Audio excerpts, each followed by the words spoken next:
let me be clear. I am coming over here today because there's this thing. It's not a thing. If you were to go and look at the Realtors Code of Ethics, Article 11, there is this thing called competency. So let's get into you as a buyer's agent just wrote a blue sky pie non-supported real estate offer. This is really for buyers. I want to know, when you went to go look at your last property and you submitted an offer, did your agent provide you with a CMA to support said offer? That's a legitimate question. I'm gonna tell you why. Just got off the phone with a young gentleman, hey Trudy, out of Atlanta. First of all, I told this boy don't write this offer, okay? I told him this months ago. Now he's worried that they're going to keep his earnest money because he submitted an offer for 289. The appraised value came no. He submitted an offer, for 289. The appraised value came back at 275. So first of all, I'm asking, well, where are the comps that supported the 289 offer that you wrote, right? Because he's appealed the appraisal twice. I said, well, did your agent provide you with comps? He said no. So how did you write an offer in the first place? That's why we're going to call this a blue pie sky non-supported real estate offer. And I'm going to take you on a journey, as I normally do. One of my very first clients, they were approved by Countrywide. This was umpteen years ago. And I might have told you this story before, but she was buying a 3-bedroom, 1.5-bedroom house in Crete. We closed out at 135. So I was not her first agent. I was her second agent. And let me tell you what she was doing historically. They were going out. They were lowballing the offer. I said, lowballing by how much? She said $10,000 to $15,000. Interesting. I said, okay, tell me what else about your offer. She was like, oh, and we're asking for 6 points to closing costs because she was a FHA buyer, and FHA will allow up to 6 points to closing cost. I said, okay. I said, well, first of all, Crete is far. So I don't have time to drive from the Chicago South Side to Crete on a regular. No way. I said, well, let me see what's going on in the market. This was me as a brand spanking new agent. I don't know if this was my first or my second deal. I think it was my second deal. My first one was a condo over on South Shore Drive. When I looked at the numbers, everything in Crete that had closed in the past 6 months closed at a 98% sales to list price. Therefore, her offers would have never got accepted, not based on the conditions of the homes in that market at that time. So now, when it comes to competency, under Article 11 of the Realtors Code of Ethics, it is assumed that you should know better. Now, I've had arguments about competency. I've even had arguments with NAR about competency because I think we should have more case studies that support competency. But get this, a person is viewed as being competent the day they pass the licensing exam, because the licensing exam is supposed to teach you how to do your job. Anybody who's licensed know that the pre-license course did not teach us how to do our job, just so that you'll know this, right? So with that being said, if you are a buyer's agent, and I have to be careful how I position this because I don't want the Department of Justice coming to knock on my door, and I can't tell you how to practice real estate, so I'm going to address my buyers in the marketplace because I can tell them what I feel like telling them. Dear buyer, I can tell you right now, if you don't have a CMA to support your offer, you wasting your time.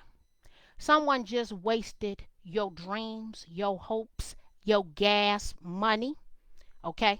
And whatever the value of an hour or two of your time is, you want to review a CMA, which is a comparative market analysis, before you submit any offer. Unless, I need you to be real clear, I should coin this. You are writing a blue sky pie, non-supported real estate offer.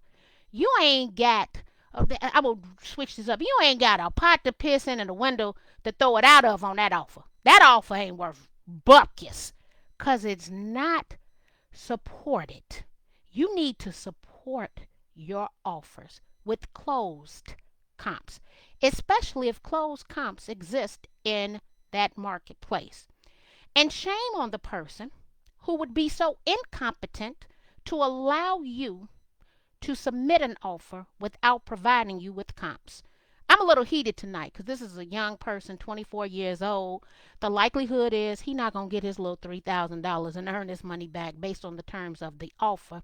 That an agent would let this 24-year-old child submit an offer and don't provide him with any comps. How do you consciously do that, right? Oh, because you didn't know you were supposed to, or you too lazy to do so. I'm asking for a parent. This ain't my child, because my child can't go do that. Okay? And if it was my child, I'd be whooping on you right now about my baby and that garbage that has just been done. But it's being done time and time and time and time again.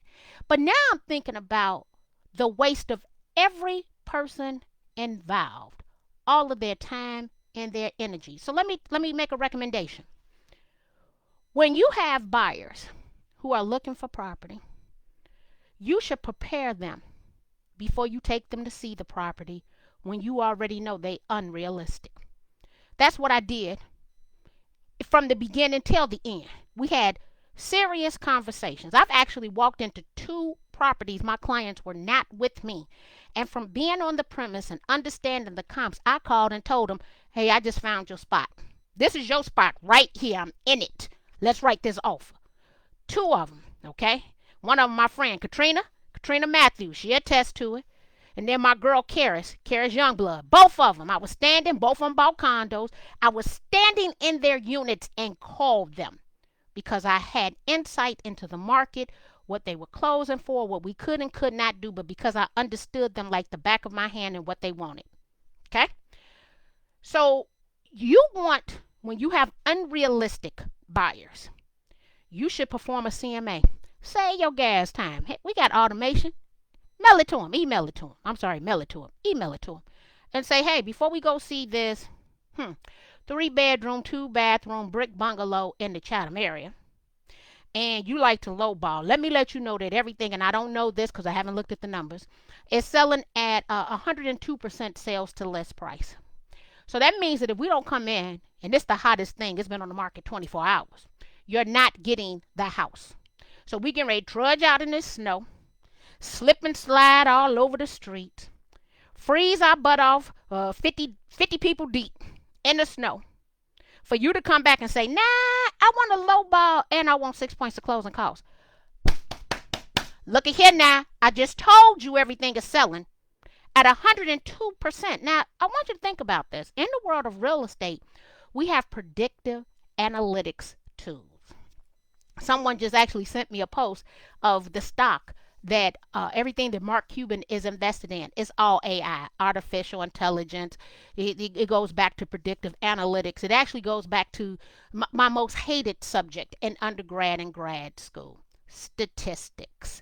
The probability of something occurring between 0 and 1. You might want to get you some of that when it's 0 outside and a couple of feet of snow and, oh, they having an open house and they haven't shoveled, right? I want you to think about this, right? And I'm getting ready to drag you, your 2 kids, out to go look at a property.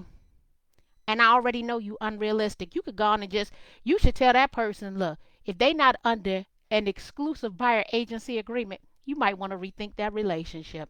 I'm just baffled, honestly, guys. Jesus help. Hey, Ebony, do you have me on your calendar tomorrow night for the hot seat? I meant to call you today, so we got to get that. Pamela, it is story time, because, look, these stories are real. Your first offer, you know I said your first offer should be your best offer, but I want to clarify that. Your first offer should be your best offer based on the numbers to support the offer. So and let me say this, I've had some fabulous real estate transactions. The very first thing, I'm gonna even give y'all a little tip tonight. Hold on for the tip. Hold on for the tip. This is gonna be hot. I do my own CMAs. I'm looking at those numbers. I'm analyzing those numbers. One, I do want a good deal for myself, but I want the house. I think some of you know my house that I live in came to the market at 148.9. We bid at $200,000. In 12 months came back, did a rate and term refinance at 62% loan to value. Yes, we did. We had over $200,000 equity in 12 months. But my first offer was my best offer. That's why I'm sitting on a whole lot of equity. All right. But let me say this. Historically, I have gotten very good real estate deals, but they are grounded in facts and numbers. Okay. But here's my little tip for you. To me, one of the reasons to always be present, I shouldn't tell y'all this, but to be present, I want to see what the competition looks like. Only because I'm taking names. Okay, now this free game I'm getting ready to give you. A couple of offers that I have won was due to the fact of the other people I saw at the open house who I eavesdropped or overheard might be writing an offer. I went back and researched those agents. So not only do you have your CMA, I have the closing records of my competition who is writing an offer against me. That's one of the benefits of knowing who else is writing an offer against you, because you can take there, and let me say this, you can do this in our MLS of Northern Illinois, which is MRED. I can go in and I can look up any agent's closing records, whether they represented as a listing agent or whether they were a buyer's agent, because you will see some trends and tendencies in how they're writing their offer. So if you know that you're in a multiple bid competition, besides trying to understand what's important to that seller, you also want to understand who you're writing an offer against. Research the other buyer agents that you think might be writing an offer against you. Every time that I have seen who my competition was, because I'm competitive by nature alone, I'm going to win. Because I'm going to take that extra time to go and look up their MLS ID number as a buyer's agent to see exactly what's going on. And so it works. I'm not going to tell you who I've done it against, but I've done it more than one time. Okay? And so it is competitive. And when you represent a buyer, that buyer, let me say this, contingent upon the state you're in, is potentially your client, right? If they're your client, you have a fiduciary responsibility to them. One of those fiduciary responsibilities is undivided loyalty, putting their needs and wants before your own. Okay? So we want to use all the tools that we already pay for. We paid for the MLS. The stuff I'm talking about doesn't take all night a day in order to do this research. But I want to have those three comps. I want to understand historically what is going to be that sale to list price. I want to research. Yes, you want to research the listing agent too, because you will see how their deals are going. All right. This stuff right here don't cost you nothing. To me, when you think about being competent, research is supposed to come with the occupation. When you're representing a person, what should be their largest purchase and or sale in their life. Okay. Linda said, I was baptized by the fire. Yes, you were, Linda. Let me tell Linda, I don't know if you remember this. I remember Linda had this offer one time. Now this was funny. And me and Linda going back and forth. It was a short sale. And there was a time, well, people, you didn't get paid. I got to make sure I don't violate antitrust. So let me give it to you this way. There was a time that on a short sale transaction, if Bank of America was actually servicing the paper, they would not pay you a percentage of the sale. They would pay you a flat $3,000 fee. And so Linda had one of these deals. And so Linda came because I'm gonna think, let's say this sucker sold for 10,000. Linda like, I'm only gonna make $300. I'm like, no, Linda, we're gonna get you $3,000 on this deal. So Linda been in the business a long time, and Linda seeks first to understand. So she gonna ask you some clarifying questions. She like to explain that to me again. Now, what Linda is that? You said three. You sure, Marky? That's 3,000. It was on a short sale transaction. So yeah, guys, we got to come back and start thinking about these numbers. Thank you. Oh, somebody said I hate that. Okay, we just had that conversation at 6:30. You just had that conversation, new conversation. Did that with my 203A Pamela. I did a 203K on my house. So it came to the market at 148.9. I offered 200. The reason I offered 200 because 200 was the highest comp in its as is value. The reason I was willing to go to 200 is because I was doing a 203K streamline where it was $235,000. I already had comps at the time of purchase at 425. And so we did that 203K. Our contract price for purchase was 200,000. We took our total purchase rehab was 235. We put 3.5% down, came back. The value 12 months later was 425. I had all the equity. That was my equity. Still in that house, still appreciating right now this day. I would have had none of that had my first offer not been my best offer, but the numbers were based on facts. So when you're buying a purchase rehab property, for those who don't know, you need it to praise out two ways. You thinking about its as is condition because you don't want to overpay in the as is condition.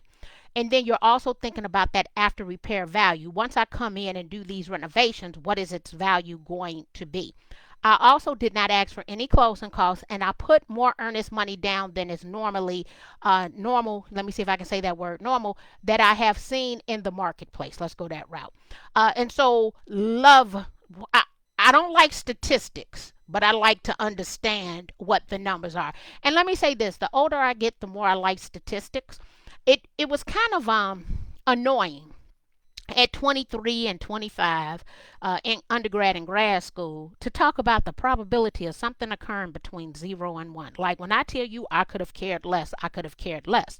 When you get old and you got a husband, you got kids, you got real bills out here, you want to understand that if I get luck, especially in the dead of one in the city of Chicago, what is the probability of me writing an offer if I get up, shower, put on clothes, clean the car off, and warm it up? I really want to know. If not, I got the right to not do none of that and lay back down. It's kind of like the mentality as you get older, right? And so we got to start, you want to start taking all of that. Thank you, Ladora. You want to know who your competitors are, so you can position yourself correctly, especially once you did you did the stats right. You did take the shower. You brushed your teeth. You moisturized. Like right now, look, this is how bad I'm moisturizing. Is this that dang on, what is this? That Lush? That Lush. This Lush stuff be expensive, right? If I'm doing all this, I need to be closing some real estate. If I got the elbow grease and the charity pot, man, I better be trying to do something if I get up and do all that, because you got to lather it up, right, to keep your skin right. Especially now, as many times as we got to wash our dang on hands. Hey, Daniel Ramsey, how you doing today? What's going on, Melvin Parnell? What's crack-a-lacking out there? Makes so much sense. It does make sense, but you would be amazed at how many people aren't doing their jobs. And let me say this: I don't always blame them, because oftentimes they don't always know. I probably shouldn't say that. I got to be really careful here with this whole Department of Justice thing, right? And not telling people how to do their jobs.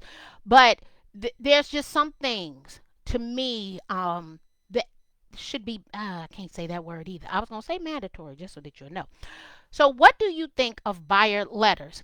Pamela, there's a lot of conversation around buyer letters. One, Contingent upon the content of the buyer letters, it can potentially be a violation of fair housing.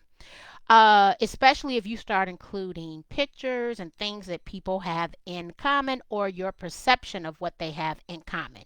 Is it possible that a buyer letter can win the offer? It is very possible if a buyer letter can win the offer. Can you stop your buyer from submitting a love letter? No, you cannot, because it is not deemed as illegal.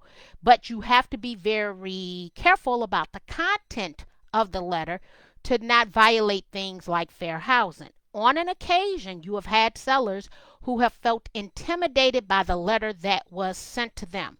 And so there's a lot of things there's some things that could definitely your buyer could win the offer or not.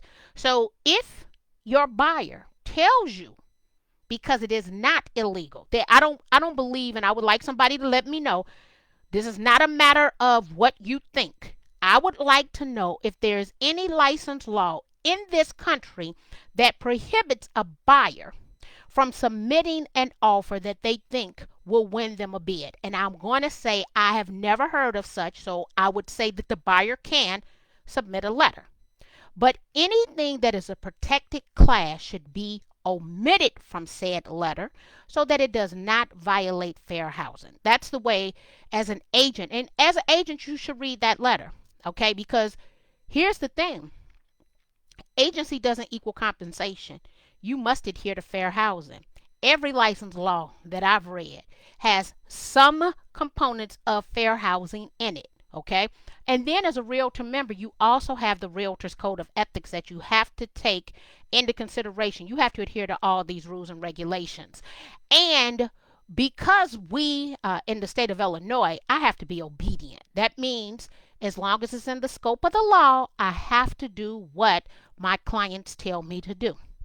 So it's kind of like a catch-22. You could write the letter, but make sure that the letter is lawful. How about that one? Some things should be basic. Some things should. My broker says, I'm listening to what your broker says. Ah, okay. That's what I was reading as well. Right. So these love letters have to adhere to the fair housing. So don't include a picture of them. Anything pertaining, and let's go over what those 7 federal protected classes are. So there is a sentence. Realtors can really sell houses fast now. So the first letter of each word is a federal protected class. So we got race, color, religion, sex, national origin, handicap, disability, and then familiar status. Those are your 7 federal protected classes. But it isn't just the 7 federal protected classes. Then every single state has protected classes, counties have protected classes, and cities have protected classes. So with me living here in the city of Chicago, by the time I add federal, state, county, city, and you bring in the Equal Credit Opportunity Act, and you bring in the Realtor's Code of Ethics, I only have 2 non-protected classes. That would be a registered sex offender or a college student. Now keep in mind, I did not say college age, because there's not a college age. But college students and registered sex offenders are not a protected class. Everything else is. So that letter needs to be very factual. I work here. I earn this amount of money. I would love your house.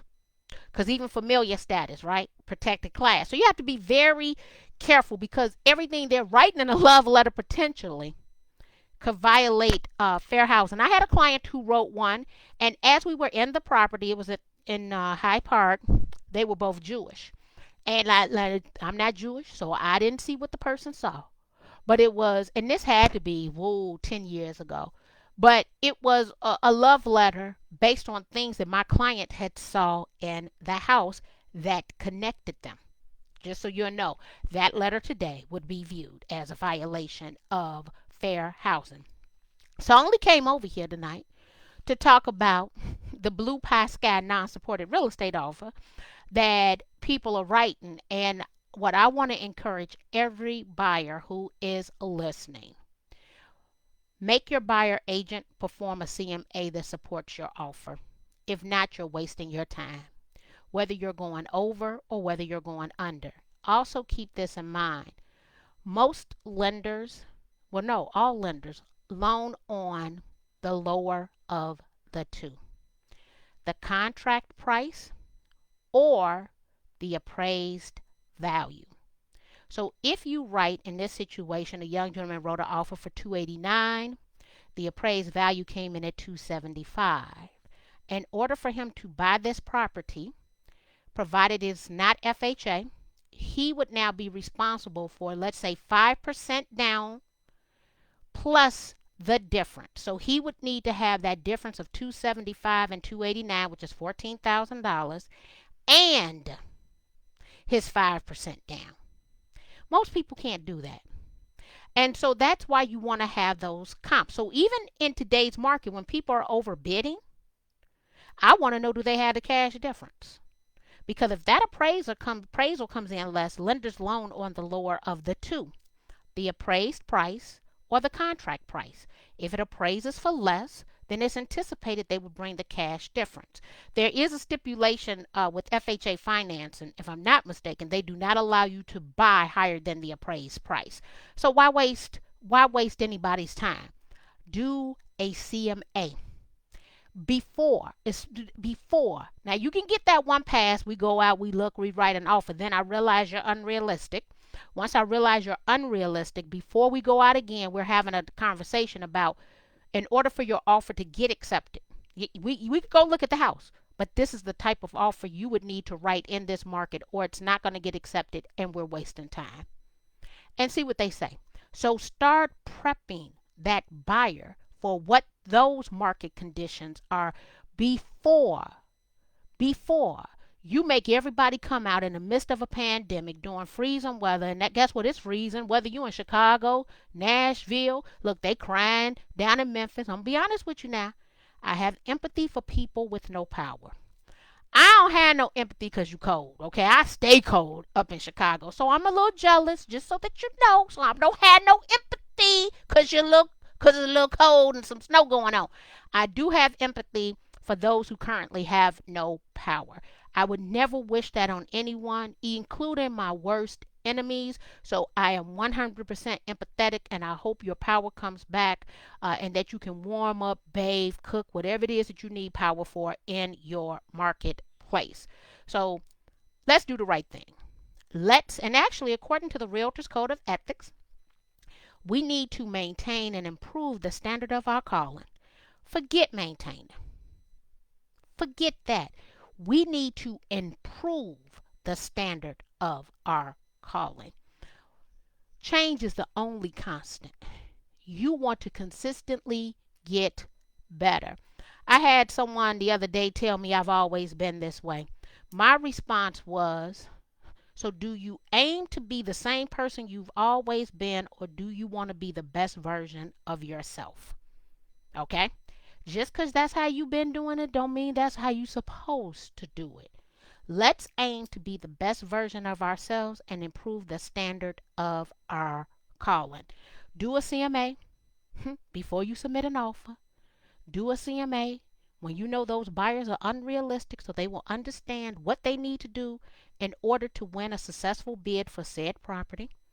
And when you are out and you see these buyer agents and you eavesdropping and you overhear their conversation, or you know how to read lips, introduce yourself. Get their business card. And when you're researching your offer, research them too.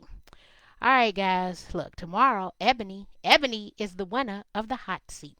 So for 1 hour, Ebony gets to drill me. I got to sit my butt in the hot seat because she won the home warranty online competition for actually some of the best home warranty marketing. Her and Joseph Fields, who is a newly licensed agent on my team over at Exit, he also won. I'm gonna tell you, he killed. I mean, his video to be brand spanking new in this business was cold, okay?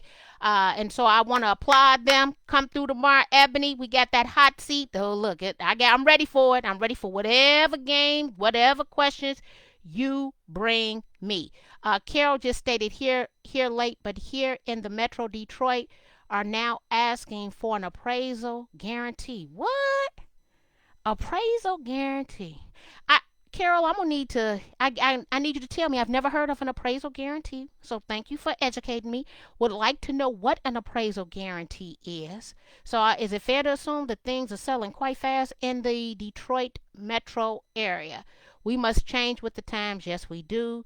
Can't wait to see that. Oh, I'm ready for it. Let me get myself together for tomorrow night to get in that hot seat and get it on and popping, guys.